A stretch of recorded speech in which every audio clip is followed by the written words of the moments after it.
everyone, hope you all are doing well. This side Priya Khandani. So in this video we are going to discuss about business, trade and commerce, class 11th business studies, chapter 1, section 1, that is banking history. So let's turn over the pages of the history of banking. First thing that we got is archaeological evidences, क्योंकि इन्हीं evidences के based पे हम ये कह सकते हैं कि इंडिया की इकनॉमी ट्रेड एंड कॉमर्स पे बेस्ड थी, जो कि वाटर एंड लैंड से कैरी आउट की जाती थी। Now the next thing is routes, कि मैरी टाइम रूट्स यूज़ होते थे जो कि ईस्ट एंड वेस्ट दोनों ही सी से लिंक्ड रहते थे, एंड जहाँ पे ट्रेडिंग होती थी स्पाइसेस की, जिसकी वजह से इस रूट्स को स्पाइस रूट भी कहा जाता था। अब यहाँ कुछ सिटीज़ आईं जो कि थी कॉमर्शियल सिटीज़, जैसे कि हड़प्पा या मोहनजोदारो, जो कि 3rd मिलेनियम BC में फाउंड हुई, जिनके थ्रू कॉमर्शियल एक्टिविटीज़ स्टार्ट हुई। यहाँ कॉमर्शियल कनेक्शंस इस्टेब्लिश्ड हुए मेसोपोटामिया के साथ में, और ट्रेडिंग स्टार्ट हो गई गोल्ड में, सिल्वर में, कॉपर में या कलरफुल जेमस्टोन्स में, बीड्स में, पेयर्स में, मोती में, शी सेल्स में, टेराकोटा पॉट्स में, और बहुत सारी चीज़ों के साथ यहाँ ट्रेडिंग स्टार्ट हुई। अब नेक्स्ट आता है हमारा बार्टर सिस्टम। बार्टर सिस्टम होता है जब दो चीज़ों की एक्सचेंज होती है। ये एक ओल्ड मेथड था एक्सचेंजिंग का। ये सिस्टम तब यूज़ होता था जब मनी इन्वेंट नहीं हुई थी। People exchange services and goods for other services and goods in return. Barter system में एक चीज़ के बदले दूसरी चीज़ का एक्सचेंज होता था, लेकिन इस सिस्टम के बहुत सारे ड्रॉबैक्स थे, जैसे कि the first is lack of double coincidence of wants, lack of a common measure of value, indivisibility of certain goods, difficulty in making deferred payments, and the last one, difficulty in storing value. तो सबसे पहला drawback है कि जब आपको किसी चीज़ का exchange करना है तो सामने वाला भी उस चीज़ को एक्सचेंज करने के लिए रेडी होना चाहिए। तो यहाँ बहुत सारे लिमिटेशंस थे बार्टर सिस्टम के, जैसे कि कोई वैल्यू ज़्यादा देर तक स्टोर नहीं की जा सकती थी, डेफर्ड पेमेंट्स में प्रॉब्लम आती थी, और कॉमन मेजर वैल्यू का नहीं हो पाता था। तो इसके चलते फिर अब एवोल्यूशन हुआ मनी में, मेटेलिक मनी डेवलप हुई, इन्वेंट की गई, फिर पेपर मनी, फिर प्लास्टिक कार्ड्स, अब इलेक्ट्रॉनिकली मनी चल रही। तो अब यहाँ से कॉमर्स का अपग्रेडेशन हुआ। तो पहला आया हमारा इंडिजिनस बैंकिंग सिस्टम। इंडिजिनस का मतलब होता है स्वदेशी। तो यहाँ पे जो मेटल्स थे उनको मनी के तौर पे ड्यूस किया जाने लगा।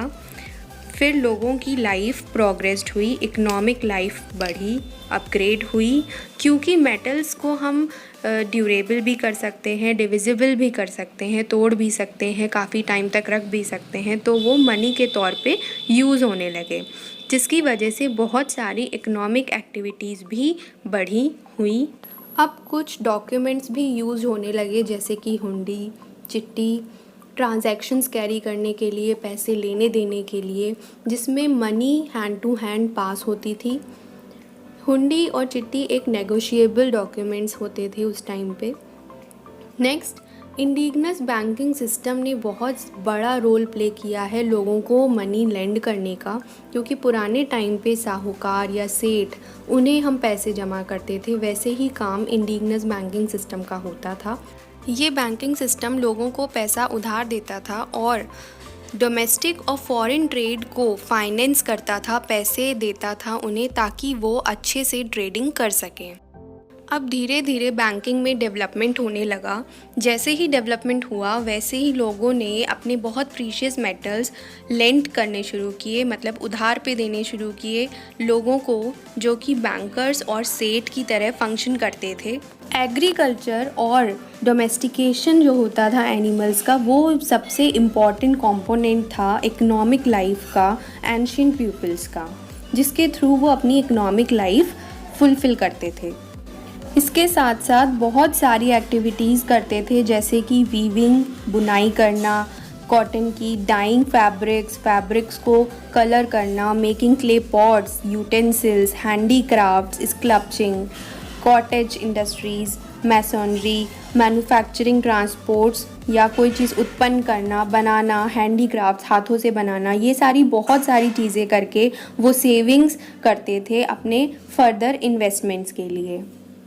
Before discussing the next topic, here I want to tell you something guys. Lakhimpur के लोगों के लिए एक डिजिटल प्लेटफॉर्म आ गया है जिसका नाम है टच एंड गेट ऐप।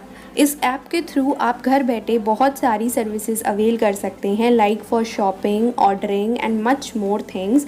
तो अगर आपने ये ऐप डाउनलोड नहीं किया है तो फटाफट जाके प्ले स्टोर पे इस ऐप को डाउनलोड करिए, और आप डायरेक्ट लिंक के थ्रू भी, जो कि डिस्क्रिप्शन बॉक्स में दिया हुआ है, वहाँ से भी इस ऐप को डाउनलोड कर सकते हैं। So here is our next topic, that is rise of intermediaries.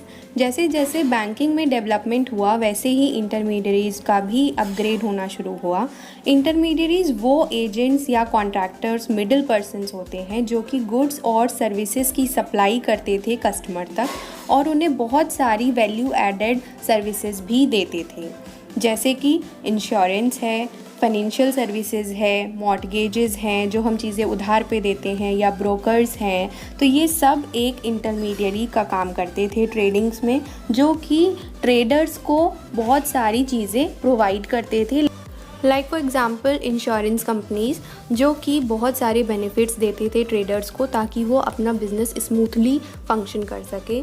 Advisers, बहुत सारी legal advisers, monetary advisers provide करते थे ट्रेडर्स को ताकि वो अपने डिसीजंस बहुत अच्छे से ले सकें और अपना ट्रेडिंग स्टार्ट कर सकें। इंटरमीडियरीज बहुत क्रूशियल रोल प्ले करते थे ट्रेड को बढ़ावा देने के लिए, उन्हें प्रमोट करने के लिए।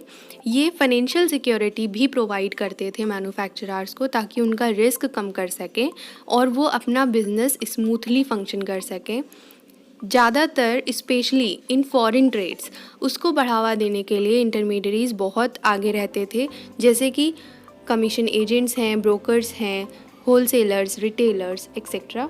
Now the topic start is transport, कि ट्रेडिंग तो होती थी लेकिन ज़रिया क्या था ट्रेडिंग का, जो था ट्रांसपोर्ट, जो कि लैंड्स के थ्रू भी होता था, वाटर के थ्रू भी होता था। मैंने बताया भी आपको मैरी टाइम रूट्स, जो स्पाइस रूट के नाम से जाना जाता था एंशियंट टाइम्स में, और ट्रेड ज़्यादातर सी और लैंड, रोड्स, इन सब के थ्रू किया जाता था। जैसे जैसे डेवलपमेंट हुआ वैसे वैसे बैंक्स भी आगे आए और उन्होंने बहुत सारे short term loans, long term loans provide किए एग्रीकल्चरिस्ट को, बैंक्स को, मैन्युफैक्चरर्स को, ट्रेडर्स को, ताकि वो अपना ट्रेडिंग बिजनेस स्टार्ट कर सके, आगे बढ़ा सके। अब यहाँ अलग अलग रीजन्स में बहुत सारी ट्रेडिंग कम्युनिटीज़ इस्टेब्लिश हुई, कमेटी बैठी। जैसे नॉर्दर्न रीजन में पंजाबी और मुल्तानी मर्चेंट्स थे, भाट्स थे राजस्थान या गुजरात के। वेस्टर्न इंडिया में जो ग्रुप था उसे महाजन कहा जाता था। साउथ से चाट होते थे। अर्बन सेंटर्स जैसे कि अहमदाबाद, वहाँ पे जो कम्युनिटी होती थी उसे नगर सेठ कहा जाता था। और बहुत सारे अर्बन ग्रुप्स थे जैसे कि फिजिशियन, वकील, लॉयर, पंडित, मुल्ला, teachers, painters, musicians, calligraphers etcetera. तो ये बहुत सारी ट्रेडिंग कम्युनिटीज़ इस्टेब्लिश होने लगी धीरे धीरे। फिर बहुत सारे मर्चेंट कम्युनिटीज़ भी इस्टेब्लिश्ड हुई जो कि स्पेशली ट्रेडर्स को प्रोटेक्ट करती थी, उनका इंटरेस्ट उनको प्रोटेक्ट करती थी, उन्हें बहुत सारे बेनिफिट्स प्रोवाइड कराती थी। अब यहाँ बहुत सारे ट्रेड सेंटर्स हुए जैसे कि पाटलिपुत्र, पेशवार, तक्षशिला, इंद्रप्रस्थ, मथुरा, वाराणसी, मिथिला, उज्जैन, सूरत, कांची, मधुरा, ब्रोच, कावेरीपत एंड तमरालिप्ति। अब इंडिपेंडेंस के बाद में इंडिया का री इंडस्ट्रियलाइजेशन स्टार्ट हुआ, जहाँ पे इकोनॉमी रीबिल्ड स्टार्ट हुई और इंडिया एक सेंट्रलाइज्ड प्लानिंग में स्टार्टअप करने लगा।